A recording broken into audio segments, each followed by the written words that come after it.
Rama Rama Hare Hare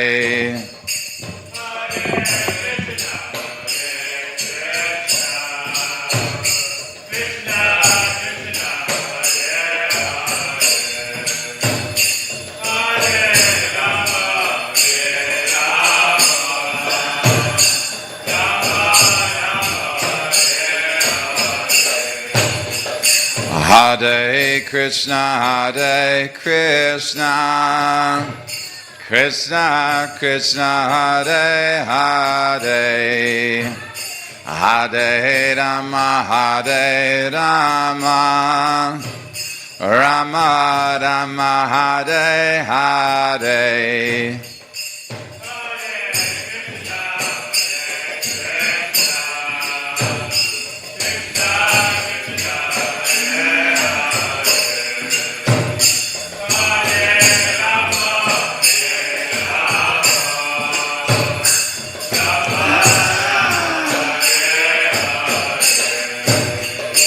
Hare Krishna, Hare Krishna, Krishna Krishna, Hare Hare, Hare Rama, Hare Rama, Rama Rama, Hare Hare.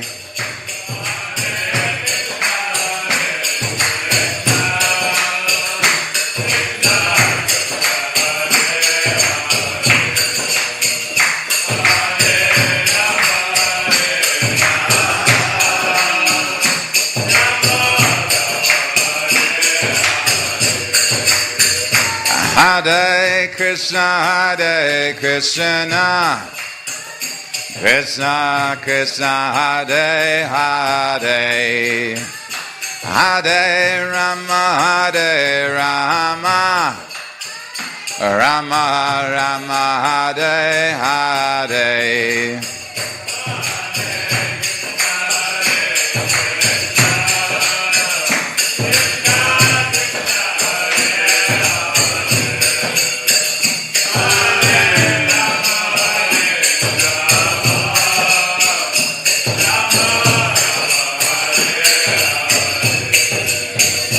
Hare Krishna, Hare Krishna, Krishna Krishna, Hare Hare, Hare Rama, Hare Rama, Rama Rama, Hare Hare.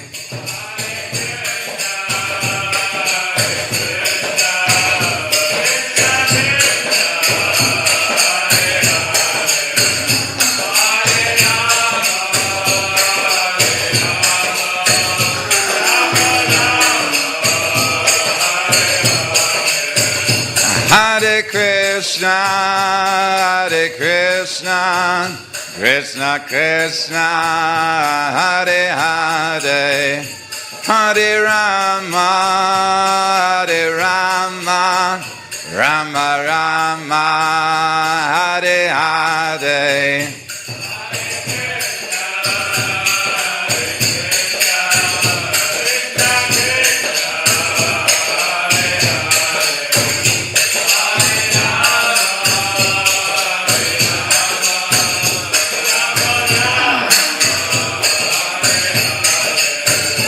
Jaya Prabhupada, Jaya Prabhupada, Jaya Prabhupada, Jaya Prabhupada.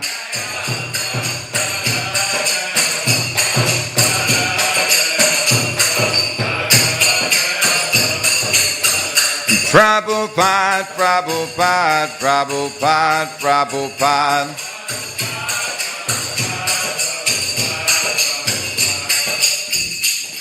Jayam Vishnupad Paramahansa Parivraja Kacharya Asto Tarasata Shri Srimad Abhay Charanadavinda Bhaktivedanta Swami Srila Prabhupada Ki Jai. Savior of the whole world, ISKCON BBT founder Srila Prabhupada Ki Jai.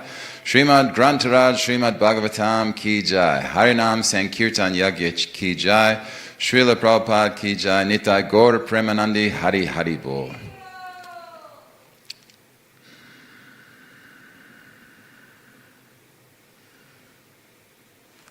Om Namo Bhagavate Vasudevaya. Om Namo Bhagavate Vasudevaya. Om Namo Bhagavate Vasudevaya. Good morning, dear devotees. Welcome to the Srimad Bhagavatam class. As today we're reading from the pregnancy of Canto 3, chapter 14, text 6, with a chapter entitled Pregnancy of Diti in the Evening. So, Yayotana Pada Putro. Yayotana Pada Putro. Munina Gita Yarbaka. Munina Gita Yarbakaha. Mrityo Kritvaiva Mudyangrim.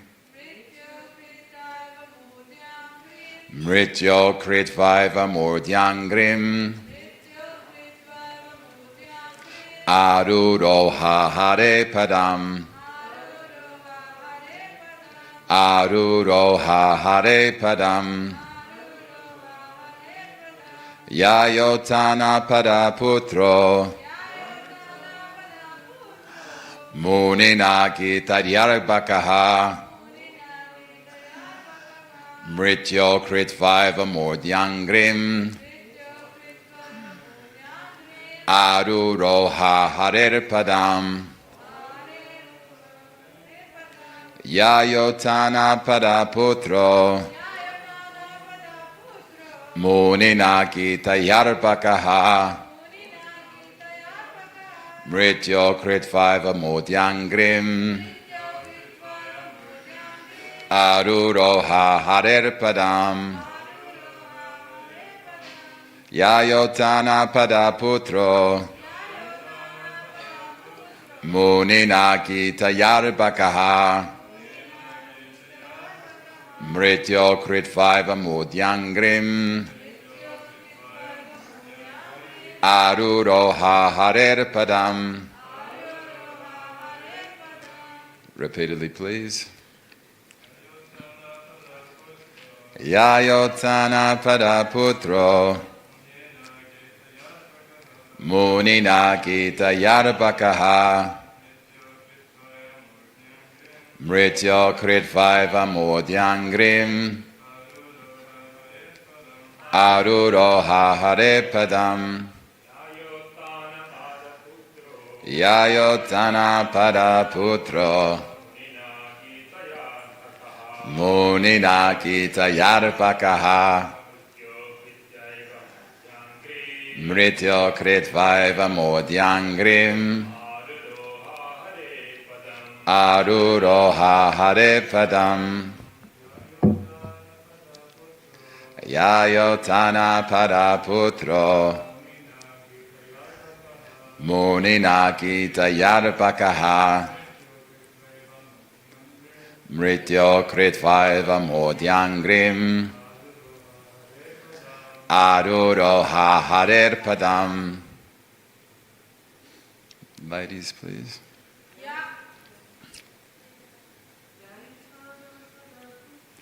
Yayotana Pada Putro. Munina Gita Yarbakaha. Mrityo Kritvaiva Mudyangrim. Aruroha Hare Padam. Yayotana Pada Putro. Munina Gita Yarbakaha. Mrityo Kritvaiva Mudyangrim. Aruroha Hare Padam. Yaya, by which Uttanapadaha, of King Uttanapad, Putraha, son, Munina, by the sage. Gitaya, being sung. Arabhakhaha, a child. Mrityaho, of death. Kritva, placing. Eva, certainly. Murdni, on the head. Angrim, feet. Aruroha, ascended. Harahe, of the personality of Godhead. Padam, to the abode. Translation and divine purport by His Divine Grace, Abhay Charanaravinda Bhaktivedanta Swami Srila Prabhupada Ki Jai. Translation: by hearing these topics from the sage Narada, the son of King Uttanapad, Dhruva was enlightened regarding the personality of Godhead, and he ascended to the abode of the Lord, placing his feet over the head of death. Purport: while quitting his body, Maharaj Dhruva, the son of King Uttanapad, was attended by personalities like Sunanda and others who received him in the kingdom of God. He left this world at an early age. As a young boy, although he had attained the throne of his father and had several children of his own, because he was due to quit this world, death was waiting for him. He did not care for death, however, and even with his present body, he boarded a spiritual airplane and went directly to the planet of Vishnu because of his association with the great sage Narada, who spoke to him the narration of the pastimes of the Lord. Om Ajnana Timirandasya Jananjana Shalakaya Chakshurun Militam Jaina Tasmai Shri Gurave Namaha Shri Chaitanya Manobishtam Stapitam Yena Bhutale Swayam Rupa Kadamayam Tadati Svapatantikam Vandeham Shri Guru Shri Yuta Padakamalam Shri Gurun Vaishnavam Sha Shri Rupam Sagrajatam Sahagana Raghunatan Vitam Tam Sajivam Sadvaitam Savadutam Parijana Sahitam Krishna Chaitanya Devam Shri Radha Krishna Padan Sahagana Lalita Shri Vishakan Vitamscha Nama Om Vishnu Padaya Krishna Prasthaya Bhutale Srimate Bhakti Vedanta Swaminiti Namine Namaste Sarasvati Deve Gauravani Pracharine Nirvishesha Shunyavadi Paschatya Deshatarine Vancha Kalpatarubhyascha Kripa Sindhubhya Evacha Patitanam Pavanebhyo Vaishnavebhyo Namo Namaha. Hey Krishna Karuna Sindho Dinabandho Jagatpate Gopesha Gopika Kanta Radha Kanta Namostute Tapta Kanchana Gaurange Radhe Vrindavaneshwari Vrishabhanu Sutta Devi Pranamami Hari Priye Jai Shri Krishna Chaitanya Prabhu Nityananda Shri Advaita Gadadhara Shri Vasari Gaura Bhakta Vrinda Hare Krishna Krishna Krishna Hare Hare Hare Rama Rama Rama Hare Hare Hare Krishna Krishna Krishna Hare Hare Hare Rama Rama Rama Hare Hare Hare Krishna Krishna Krishna Hare Hare Hare Rama Rama Rama Hare Hare. Welcome, dear devotees. We have the wonderful opportunity to glorify Dhruva Maharaj. So today we'll help to understand who is Dhruva Maharaj, what is his genealogy, how come we're talking about Dhruva Maharaj in this chapter of the Srimad Bhagavatam. So essentially, we know the genealogical table of Dhruva Maharaj as a son of King Uttanapad. And King Uttanapad was indeed a son of Swayambhuva Manu. So we understand that Swayambhuva Manu is a very advanced personality, because in the Bhagavad Gita, Krishna explains, I first told this imperishable science of Krishna consciousness to the sun god, who in turn told it to Ikshvaku, who in turn told it to Swayambhuva Manu.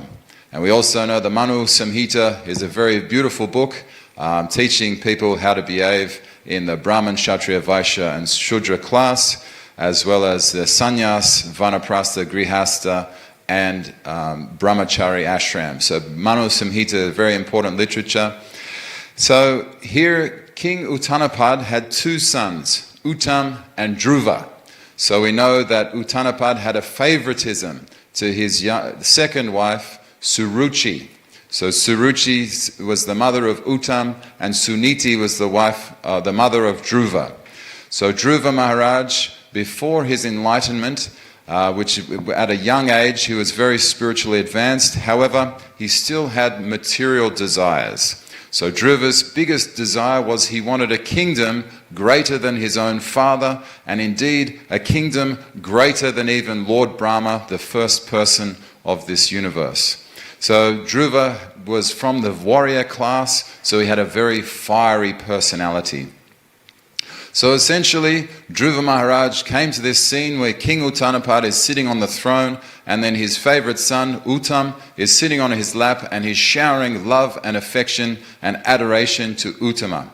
So Dhruva sees this scene, and he runs towards the other leg of his father, wanting to sit on his father's lap. At which point, Suruchi, the favored wife of Uttanapad, chastised Dhruva severely, and she said, "You're not qualified to sit on the lap of your father. First, you must worship the Supreme Personality of Godhead, Krishna, by severe penances and austerities, and then, in your next life, you'll be born in my womb, and then you'll be qualified to sit on the lap of King Uttanapad." So Dhruva ran home to his mother, Suniti, with tears in his eyes after this very harsh criticism. He loved and adored his own father, King Uttanapad, and he wanted to sit on his lap. So he rushed to his mother, Suniti, and he explained, because as we know, Rupa Goswami said, loving exchanges is revealing your mind. So Dhruva revealed his mind to his mother and said, I've been chastised by Suruchi, and so what am I to do? So Suniti was very intelligent, and so she said, yes, this is true. You must worship the Supreme Personality of Godhead, Sri Krishna. And so then, essentially, Dhruva asked the question, how will I find the Supreme Personality of Godhead? Where is God? And Suniti said, I've heard that people go to the forest in order to attain spiritual realization, find Krishna, find God, and therefore you should follow in that direction and go to the forest and try and find Krishna. So Suniti acted as the Pata Pradasaka Guru. So this is the Guru who shows the way. So essentially in modern day ISKCON we have the terminology Shiksha Guru, or someone who gives instructions. So this is Suniti very long ago acted as the Pata Pradasaka Guru, and modern day for us we have Shiksha Gurus who show the way. So Dhruva's mother thought that perhaps Dhruva was only 5 years of age and he would wait a certain amount of time and then embark on his austerities and penances in the forest. But being a very conscientious student, Dhruva immediately rushed off to the forest, and he was running around to every beast, creature, animal, sage in the forest. Are you God? Are you God? Where is God? Where is God? So Dhruva's running around the whole forest trying to find God. So essentially what happened was, we know that Krishna is in the heart of every living entity. So Krishna was there present in the trees that Dhruva Maharaj was asking, are you God? Where can I find God? Krishna was present in the heart of the beast that Dhruva was asking. Krishna was present in the heart of the sages. So through the feature inside the heart of every living entity, Krishna inspired Narada Muni to go to the forest and at least try and help Dhruva Maharaj with his aspiration to try and find God. So essentially, Narada Muni arrived on the scene to find a 5-year-old boy engaging in penances and austerities and wearing merely a loincloth in the forest. So instantly Narada Muni said, "Dhruva, you're a young boy. You should go back home to your mother. Don't take the insult seriously. It's only just a matter of words." And spoke similarly that Rupa Goswami tells us, become indifferent to the opinions of others. So Narada Muni inspired Dhruva Maharaj, go back home, don't worry, everything will be all right.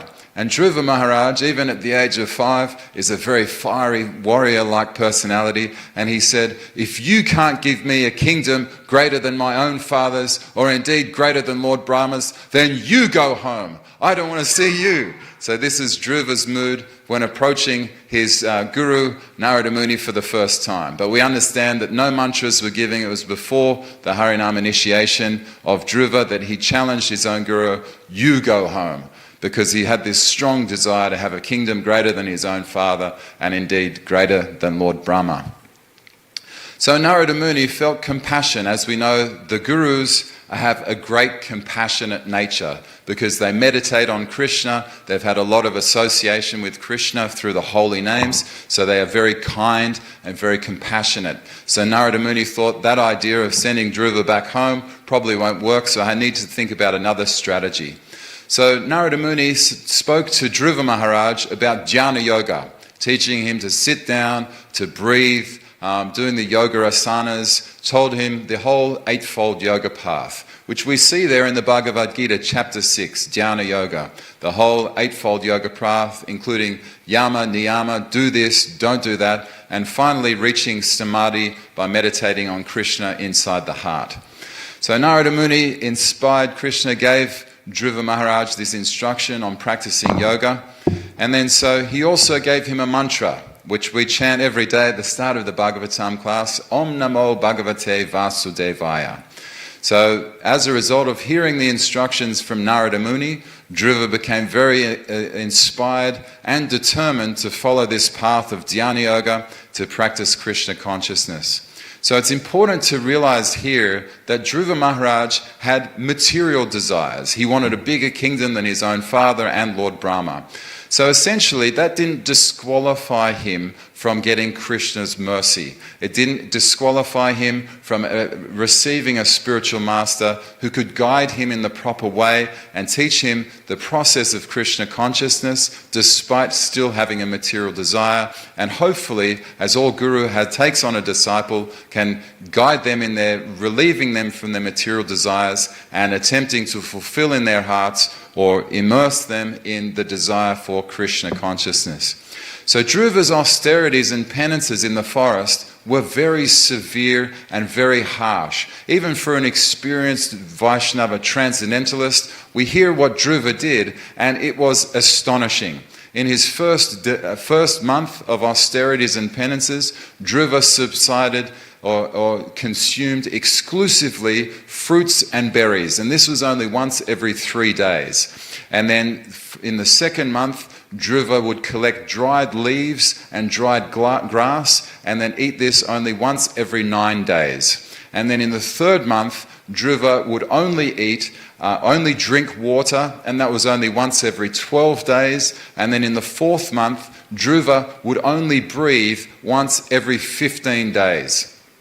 So by the 5th month, Dhruva was very advanced in the breathing process, so much so that he'd suspended breathing entirely. He was no longer breathing in the 5th month, at which point the demigods started feeling suffocated. They couldn't breathe.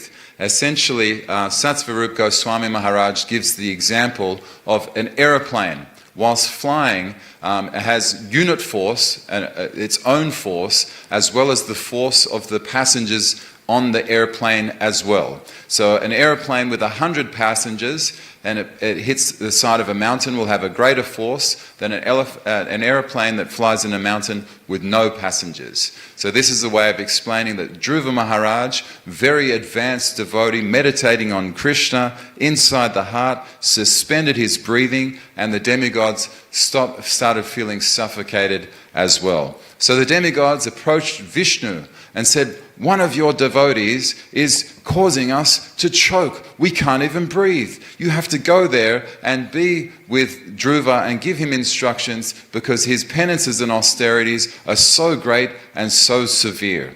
So we understand that Dhruva was very attentive. In the Bhagavad Gita 4:34, Krishna says to Arjuna, Tad vidi pranipatena pariprashnena sevya upadexyanti te jnanam janinas tattva darshinaha. So just try to learn to approach a spiritual master, render service unto him, the self-realized, and inquire submissively from him. The self-realized souls can impart knowledge because they have seen the truth.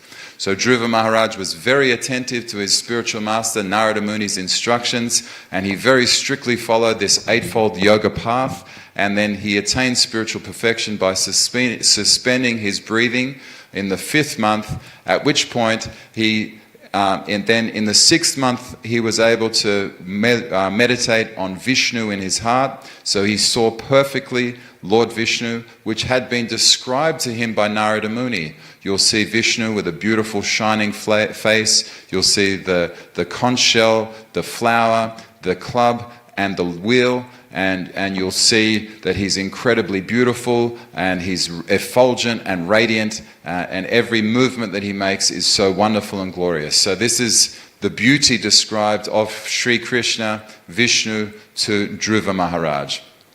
So in the 6th month, Dhruva Maharaj had suspended his breathing, and he didn't breathe at all for the whole of the 6th month. Also, he stood on one leg and like a motionless column, Prabhupada explains.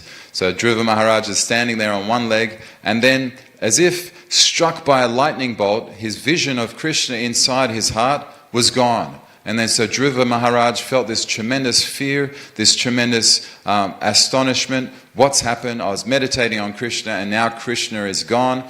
And so then straight away he opened his eyes, and Lord Vishnu is personally standing in front of Dhruva Maharaj. So Dhruva Maharaj achieved darshan of Lord Vishnu, not just the feature inside the heart or the super soul realization, but he got personal darshan of Krishna from his austerities and penances. And we understand there are corollaries in the Vedic literature. At this juncture, we choose to worship the Goswamis of Vrindavan. Vande Rupa Sanatana Raghugo Sri Jiva Gopala Ko. So there's a corollary between Dhruva Maharaj's story of austerities and Raghunath Das Goswami. So Raghunath Das Goswami left his own very wealthy, opulent situation in his father's house, Govardhan Mahimudara, and so he went to be with Lord Chaitanya. So essentially, it took a while for Raghunath Das Goswami to be able to achieve the darshan of Lord Chaitanya. And Raghunath Das Goswami's austerities was he would sit at the Simhadvara gate begging for whatever food that passers by or charitable Vaishnavas would give to him.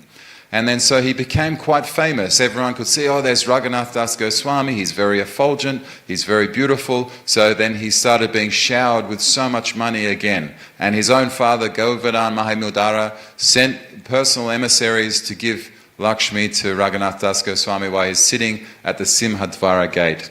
So Raghunath Das Goswami came to the realization, I haven't had darshan of Lord Chaitanya yet, so perhaps I need to increase my penances and austerities. So Raghunath Das Goswami went to the field, and the process in those days was they would feed the food to the visitors or the Vaishnavas, and then they would offer the remnants to the cows, and then whatever was left in the field would just rot in the fields. But Raghunath Das Goswami used this as an opportunity. He would collect those remnants of prasadam, which not even the cows would eat, and then he would boil it up, and then he would cook and eat that on a daily basis. So after a while of doing that, Raghunath Das Goswami then was able to take darshan of Lord Chaitanya personally, as a result of Lord Chaitanya was pleased with his penances and austerities, and Lord Chaitanya gave him darshan. So going back to Dhruva Maharaj has just seen Lord Vishnu, just taken darshan of that Supreme Personality of Godhead who is endowed complete in knowledge, wealth, renunciation, power, beauty and fame.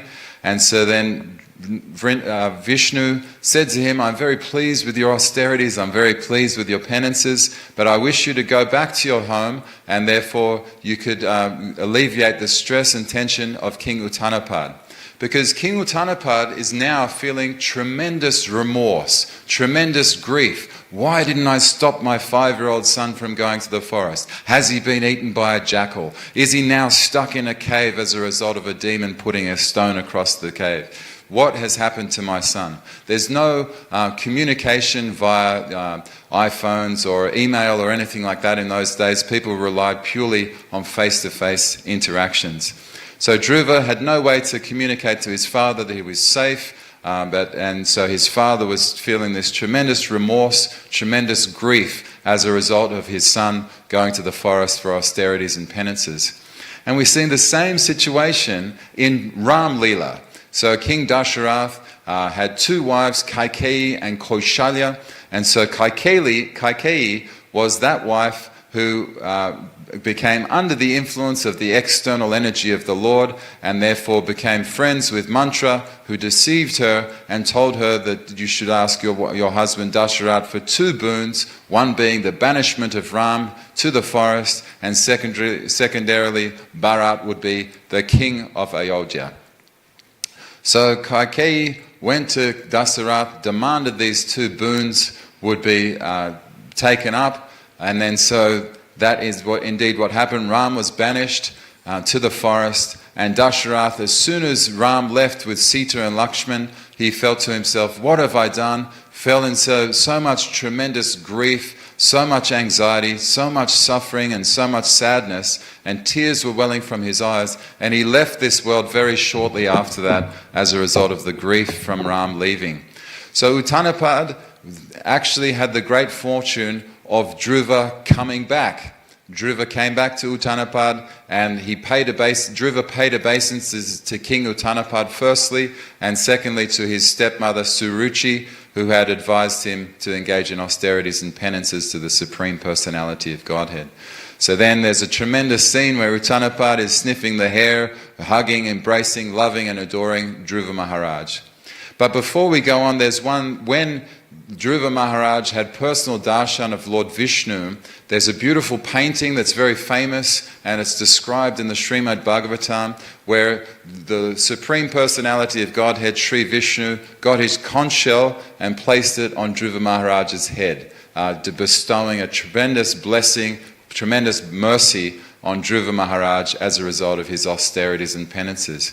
So we know that Krishna is very reciprocative. He's very willing to give in response to his devotees' penances and austerities. And Krishna explains to Arjuna, Yayatamam prapadyante tams tataiva bhajami aham. As all who surrender unto me, I reward them accordingly. So Dhruva surrendered to Narada Muni, Guru and Gauranga, and so therefore he got darshan of Lord Vishnu. He had the conch shell placed on his head, and so this is pretty much a guarantee that all of Dhruva Maharaj's desires would be fulfilled.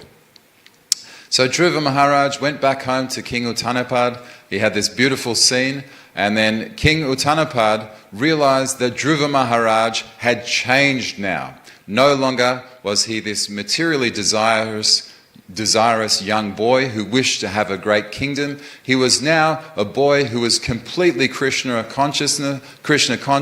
He was effulgent. Indeed, he was meditating so much on Lord Vishnu that even if his little toe touched the earth, he was able to tilt the earth on its axis. It's explained by Srila Prabhupada in the Bhagavatam, much like an elephant climbing on board a boat tilts the axis of a boat. So Dhruva Maharaj was so strong.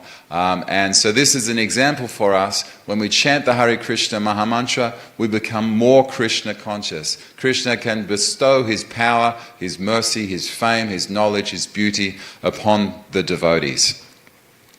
So Dhruva Maharaj had changed, his complexion was changed, he was now effulgent, he looked so much more beautiful, and Uttanapad then came to the realization that indeed now was his time to go to the forest. His own son had already gone to the forest and attained spiritual perfection. Now Uttanapad realized, now's the time for me to leave my comfortable house, my comfortable wife, my beautiful number of wives and disciples, princes, so many followers in his great kingdom. And so he left all of that and went to the forest, and he gave his kingdom to Dhruva Maharaj.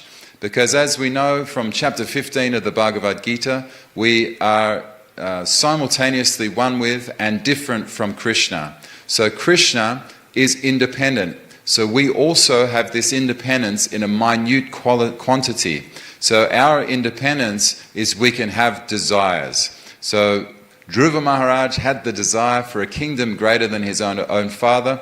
As a result of his surrender, he then received the whole kingdom, which had expanded since he left, and a number of people saw the wonderful, glorious qualities of Dhruva Maharaj, and so therefore his kingdom expanded. So Dhruva had this great kingdom. He ruled in a very pious manner. He ruled, and the devotees were very dear to Dhruva Maharaj. The poor he was very kind to the poor, and he was very determined to spread this consciousness of religious practice throughout his whole country. And Narada Muni gave him some very beautiful instructions. Narada Muni taught him how to interact with different types of people. So Narada Muni told Dhruva, when you meet a superior, you are to be very pleased as a result of meeting a superior. When you meet someone of your same qualities, you should become friends with them.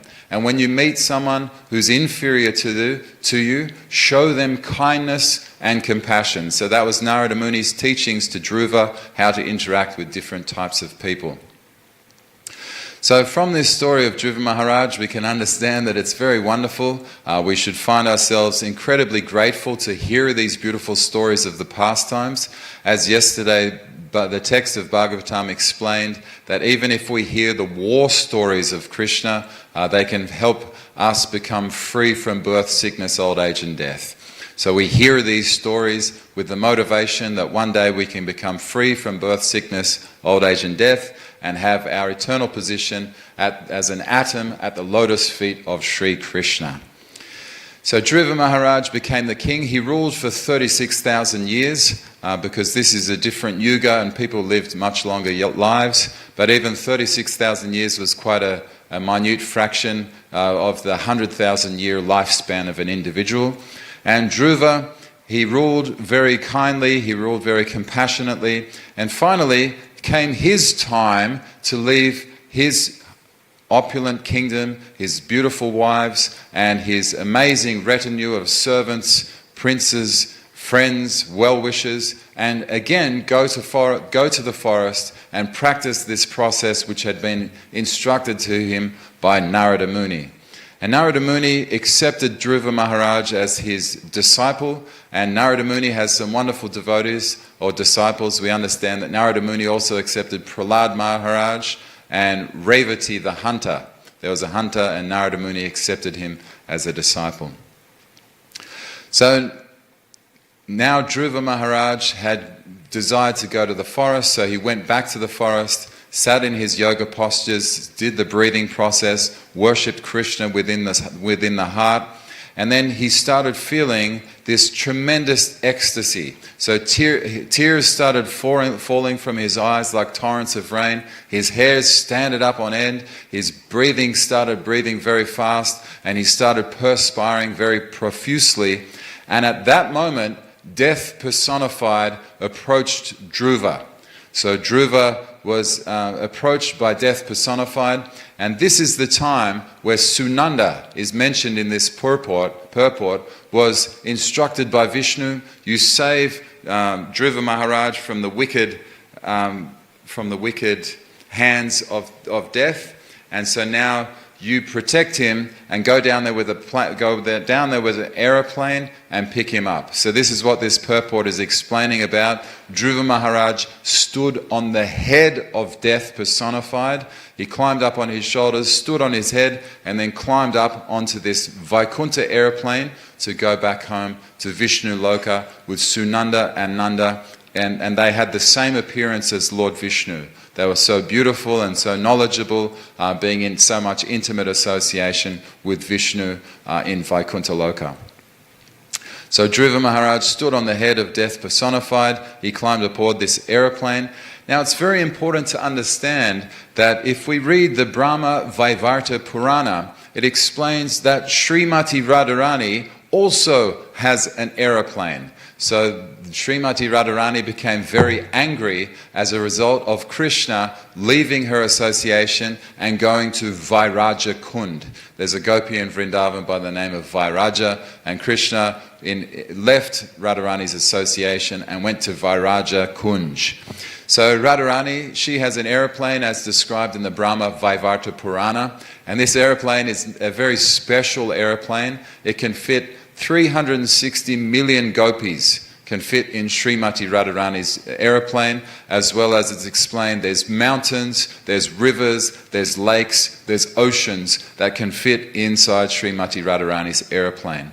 Just a bit of a diversion, but when we heard about the aeroplane picking up Dhruva Maharaj, and it has similarities to Srimati Radharani's aeroplane, and then so that was a beautiful opportunity to glorify Srimati Radharani.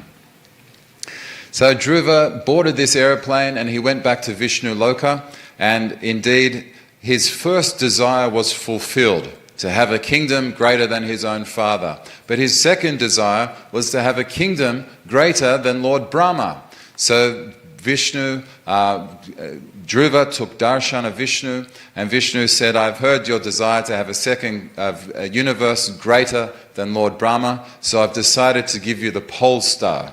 So as we know now, there is a planet in the universe called Dhruva Loka, and that's where Dhruva, he resides, and that's his kingdom for eternity. And it's very important to understand that Dhruva Loka, it's not part of the material creation where Garbhodaka Shai Vishnu breathes out and then breathes in and is subjected to dissolution or destruction. Dhruva Loka is above the process of destruction and will never be destroyed, and is eternally there to glorify Dhruva Maharaj. So it's very interesting when we analyze Dhruva Loka, it's not actually a place where it is only for perfected beings. Because Dhruva, being the king of Dhruva Loka, he had material desires in the beginning. Then he went back to Dhruva Loka. So essentially, if our bhakti is mixed, we still have material desires, but we're willing to engage in piety, then perhaps some individuals will go back to Dhruva Loka, whereas those who perfect their lives through sadhana bhakti then go back to Goloka Vrindavan. So I had a great opportunity to read this beautiful story of Dhruva, and there's wonderful glorifications. Anyone who hears this story of Dhruva Maharaj is definitely going to advance in their spiritual life and take up the process of Krishna consciousness. So hearing the austerities and penances of Dhruva Maharaj reminded me of a beautiful class that Bhakti Bringer Govinda Maharaj gave. So we recently went to Vrindavan and we saw there's a beautiful samadhi of a Kinchana Krishna Das Babaji. So Bhakti Bringer Govinda Maharaj had a lot of association with the Kinchana Krishna Das Babaji, and these austerities that Dhruva Maharaj was following was very much a part of the life of a Kinchana Krishna Das Babaji. And so Bhakti Bringer Govinda Maharaj explained that he used to take association of a Kinchana Krishna Das Babaji, and so as a result of his association, on every Ekadasi, Bhakti Bringer Maharaj got the opportunity to serve and be in the association of a Kinchana Krishna Das Babaji. And then Bhakti Bringer Govinda Maharaj asked a Kinchana Krishna Das Babaji, what do you eat on Ekadasi? And a Kinchana Krishna Das Babaji said, I fill my stomach 3 times every Ekadasi. And so then after a while, Govinda Maharaj saw what Akinchana Krishnadas Babaji was eating, and it was only just one tiny morsel of fruit 3 times every Ekadasi, and then that would be his sole source of nutrition for Ekadasis, even despite the fact that he would stay awake the whole night, and he was committed every single day of his life to chanting 2 lakhs of the holy names of the Lord, which is 128 rounds of the Hare Krishna Mahamantra every single day. So there's so much beauty in this Vaishnava literature, there's so much beauty in the Grantaraj Srimad Bhagavatam, and if we feel like the more we read this literature, the more we want to take part in Krishna consciousness, the more we want to be engaged in service, and the more we want to serve our Guru. So essentially, the last definitive statement Dhruva Maharaj gave before he got on the airplane, and he instructed his disciples and his followers and those members of his kingdom, was devotee association is the greatest asset. So Dhruva Maharaj very much lived that perpetually, taking the association of the devotees, taking the association of Narada Muni. And then Srila Prabhupada writes in this context, anyone who is trying to be aloof from the Krishna consciousness society and yet engage in Krishna consciousness is living in a great hallucination, for it's not possible. So it's not possible to be Krishna conscious without the association of the Krishna consciousness society. So we're all eternally grateful to Srila Prabhupada for giving us this wonderful international society for Krishna consciousness, where devotees can engage in Krishna conscious activities, hearing, chanting, Shravanam, Kirtanam, Vishnu Smaranam, Pada Sevanam, Archanam, Vandanam, Dasyam, Sakyam, Atmani Vedanam, so that we can really take association of the devotees and follow in the footsteps of Dhruva Maharaj and go back home, back to Godhead. And there's a beautiful statement, sorry, Ravi Shankanath Prabhu, just a little bit left. Dhruva Maharaj said a famous statement, I came into this forest just looking for pieces of broken glass, but instead I have found a great jewel in you, my dear Lord, and now I am completely satisfied and don't want anything. So this is the change from material desires into Krishna consciousness with no longer desiring anything at all. So thank you so much for your wonderful attention in this Grantaraj Srimad Bhagavatam class. We pray for the mercy of the Vaishnavas. We pray that we can hear more Grantaraj Srimad Bhagavatam and overcome birth, sickness, old age and death. So Ravi Shankanath, you had a question, Prabhu? Sure.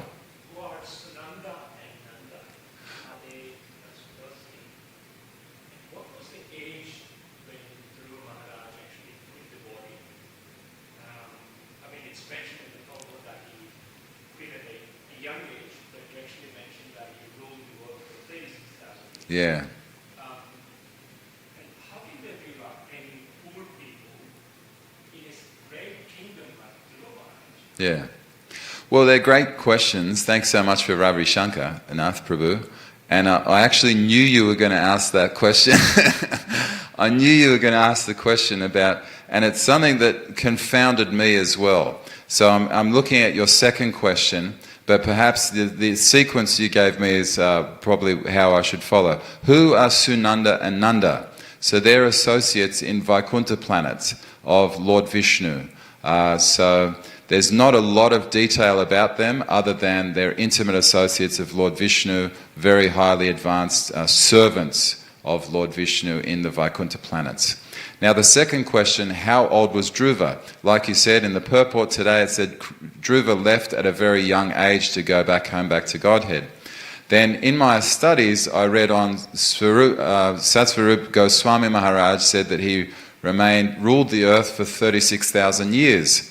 So how do we reconcile this fact that he left at a young age, yet he was 36,000 years old? So essentially he lived in a different yuga. So most people lived in that yuga for 100,000 years.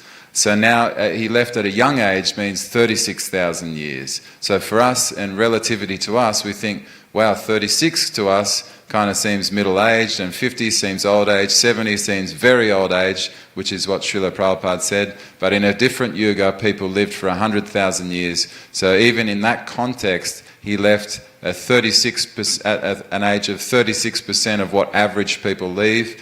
Whereas for us it might be similar to most people leave at the age of 100, so someone leaving at 36, that's still considered quite a young age. When Lord Chaitanya Mahaprabhu left at the age of 48, so that he left similarly before his time, as a lot of Vaishnava commentators state.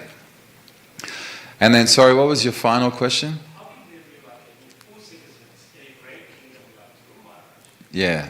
So how can there be poor citizens in a great kingdom like Dhruva Maharaj? So essentially it's explained that people have to live out their karma. So they have to live, if they desired to be poor, like maybe they're disciples of Queen Kunti, who explain that there's 4 things that are detractors from bhakti. So knowledge, wealth, beauty, and not academic education, they're all actually seen as detractors from Krishna consciousness. So we meet a lot of people in our materialistic societies who want to be wealthy. Give me more money, I want to be wealthy, I want to have so many assets.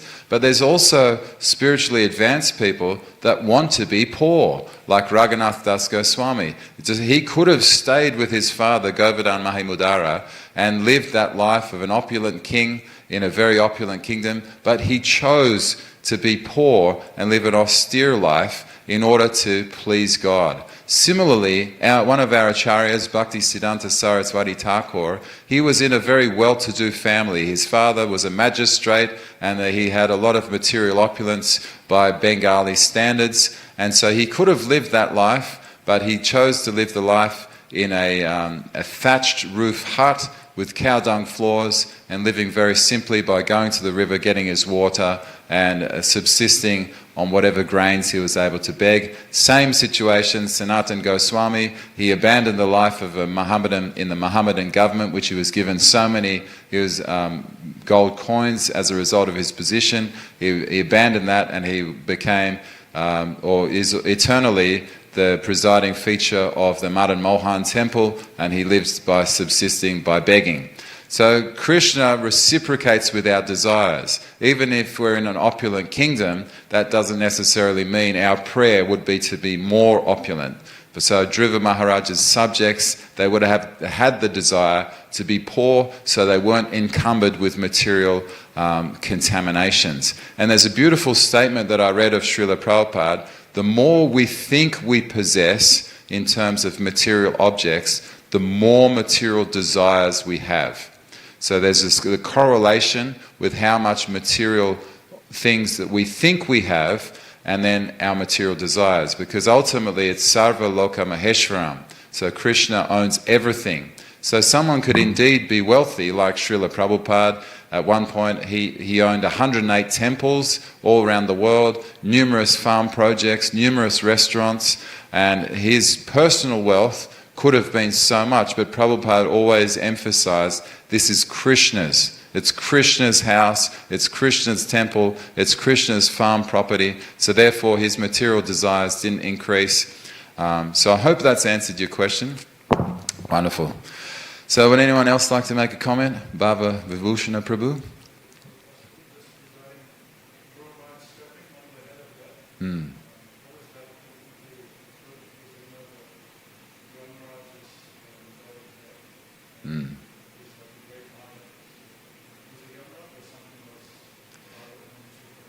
Yeah, so it's explained as death personified.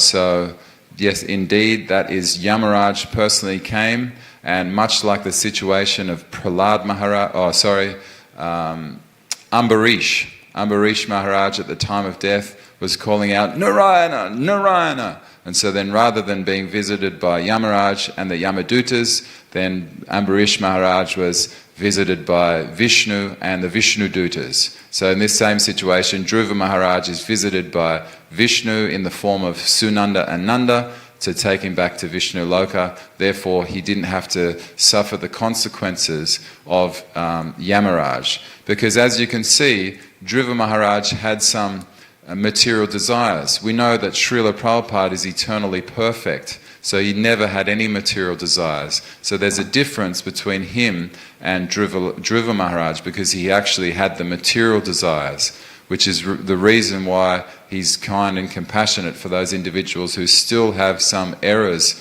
in their bhakti, and allows them to go back to Dhruva Loka. Interestingly enough, so Rupa Goswami explains that bhakti is free from any trace of karma, jnana or dhyana yoga. So that's pure bhakti, and that's what the devotees are aspiring for, to go back home, back to Godhead. So yes, indeed, death personified was Yamaraj. He came to get Dhruva because there were errors in his early life. He wanted a kingdom greater than his father. There's so many things written about it wasn't the best way to speak to his stepmother. So in devotee terms, we would think if someone chastises us, we would think that the greatest gift. So rather than being angry and crying and running home to his mother, he would think it's a great gift that he's experiencing this chastisement. And therefore he also, the devotees are trained to not desire material things, but to desire things for Krishna. So therefore he escaped Yamaraj, because Yamaraj, when you look at the errors, I mean, even if you injured one cow, then you have to go to hell for every single hair that is on the body of that cow. So a lot of devotees will be facing Yamaraj because of the actions that they performed, but essentially they're trying to get this same benediction of Vishnu and the Vishnu Dutas coming and then giving us a nicer arrangement. But so we don't have the same realization of the gopis of Vrindavan, who are explaining, even if I go to hell, I would do that to please Krishna. There's that common statement, the beautiful statement that Krishna was experiencing a headache, and then so to alleviate the headache, he went to the gopis and said, I need the dust of your feet on my head. And so then fearing that would put people go to hell for putting their feet on Krishna's head, but then the gopis came to the realization, I'm prepared to engage in devotional service to Krishna even if I have to go to hell. So I hope that's answered the question. We're on time. Sneha.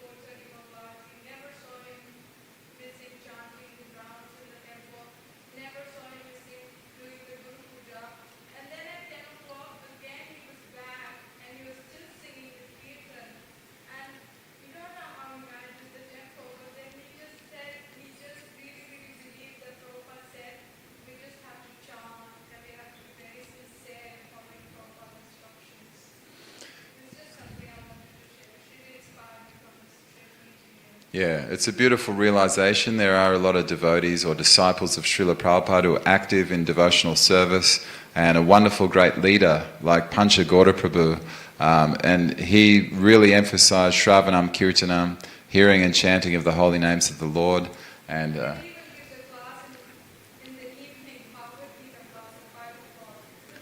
yeah.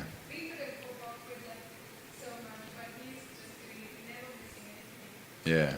And it's great that you're remembering that at this point in time, because even we hear Dhruva's austerities of only eating fruit and berries and only eating grass and leaves and then water and not breathing, and then that seems like a way above our level of realization. But people do become empowered by Srila Prabhupada to go out on book distribution, give this transcendental knowledge to the fallen conditioned souls. And there's some people